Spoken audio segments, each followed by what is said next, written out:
नमस्कार श्रोताओं, मैं पापिया भट्टाचार्य संपादकीय सलाहकार सदीनामा लेकर हाजिर हो गई हूँ 29 मार्च 2021 का संपादकीय, जिसका शीर्षक है हिरण्यकश्यप के बहाने। इसे लिखा है हमारे संपादक जितेंद्र जितांशु ने। और कार्यक्रम की शुरुआत में ही आप सभी श्रोताओं को हमारी ओर से रंगों के पर्व होली का ढेर सारा प्यार और शुभकामनाएं। दोस्तों, रंगों में त्याग का भाव होता है ना। रंग इस प्रकृति के कण कण में अलग अलग रूप में बसे हुए हैं। ये रंग होली पर पिचकारियों में नजर आते हैं, तो घर की रंगोली में भी नजर आते हैं और कई सारी बीमारियों के इलाज में भी नजर आते हैं। हर रंग हमसे कुछ न कुछ कहता है। हर रंग की अपनी खासियत होती है। और भाई, हमारा ये रंगीन देश भारत, ये तो त्योहारों का देश है। इसलिए यहाँ प्रत्येक दिन एक त्योहार के रूप में मनाया जाता है।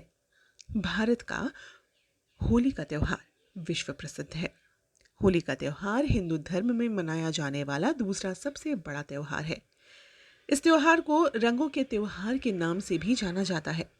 होली का त्योहार भारत के साथ साथ Nepal, Bangladesh, America, Australia, Canada जैसे कई देशों में भी प्रसिद्ध है। तो और वक्त ज़ाया न करते हुए आइए शुरुआत करते हैं आज के संपादकीय की, जिसका शीर्षक है हिरण्यकश्यप के बहाने। होली हिंदू समुदाय के सबसे महत्वपूर्ण त्योहारों में से एक है।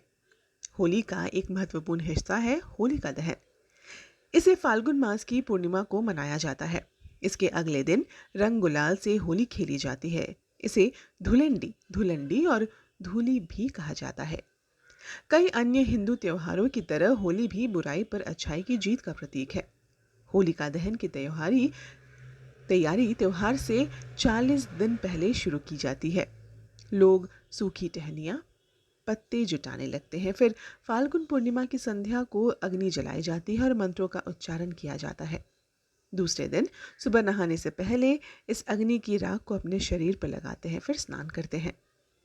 होलिका दहन का महत्व है कि आपकी मजबूत इच्छा शक्ति आपको सारी बुराइयों से बचा सकती है।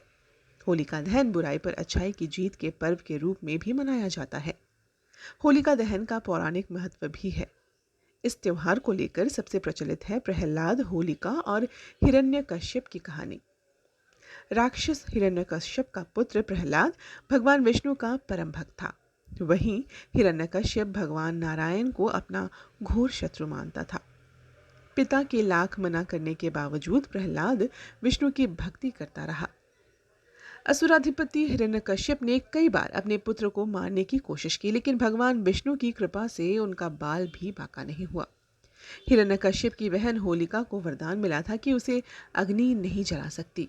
उसने अपने भाई से कहा कि वो प्रहलाद को लेकर अग्नि की चिता पर बैठेगी और उसके हृदय के कांटे को निकाल देगी। वो प्रहलाद को लेकर चिता पर बैठी, लेकिन होलिका जल गई, जबकि प्रहलाद को हल्की सी भी आंच नहीं आई। होलिका दहन से जुड़ी एक कथा भगवान श्री कृष्ण ने युधिष्ठिर को सुनाई थी। श्री राम के एक पूर्वज रघु के राज में एक असुर नारी थी। वो नगरवासियों पर तरह तरह से अत्याचार करती। उसे कोई मार भी नहीं सकता, क्योंकि उसे वरदान का कवच पहन रखा था। उसे सिर्फ बच्चों से डर लगता। एक दिन गुरु वशिष्ठ ने बताया कि उस राक्षसी को मारने का उपाय ये है कि उन्होंने कहा कि अगर बच्चे नगर के बाहर लकड़ी और घास के ढेर में आग लगाकर उसके चारों ओर नृत्य करें तो उसकी मौत हो जाएगी। फिर ऐसा ही किया गया और राक्षसी की मौत के बाद उस दिन को उत्सव के रूप में मनाया जाने लगा। आज भी ब्रज की होली सारे देश के आकर्षण का बिंदु होती है। लठमार होली, जो कि बरसाने की है, वो भी काफ़ी प्रसिद्ध है। इसमें पुरुष महिलाओं पर रंग डालते हैं और महिलाएं पुरुषों को लाठियों तथा कपड़ों के बनाए हुए कोड़ों से मारती है। इसी तरह मथुरा और वृंदावन में भी 15 दिनों तक होली का पर्व मनाते हैं। कुमाऊं की गीत बैठकी होती है, जिसमें शास्त्रीय संगीत की गोष्ठियां होती है। होली के कई दिनों पहले ये सब शुरू हो जाता है। हरियाणा की धुलंडी में भाभी द्वारा देवर को सताए जाने की प्रथा प्रचलित है। विभिन्न देशों में बसे हुए प्रवासियों और धार्मिक संस्थाओं जैसे इस्कॉन या वृंदावन के बांके बिहारी मंदिर में अलग अलग तरीके से होली के श्रृंगार और उत्सव मनाए जाते हैं, जिसमें अनेक समानताएं और अनेक भिन्नताएं भी हैं। आमीन। तो ये था दोस्तों 29 मार्च 2021 का संपादकीय हिरण्यकश्यप के बहाने। इसे लिखा था हमारे संपादक जितेंद्र जितांशु ने। कल एक और नए संपादकीय के साथ हम वापस लौटेंगे। तब तक के लिए नमस्कार। और जाते जाते एक बार फिर से होली की ढेर सारी शुभकामनाएं आप सभी को।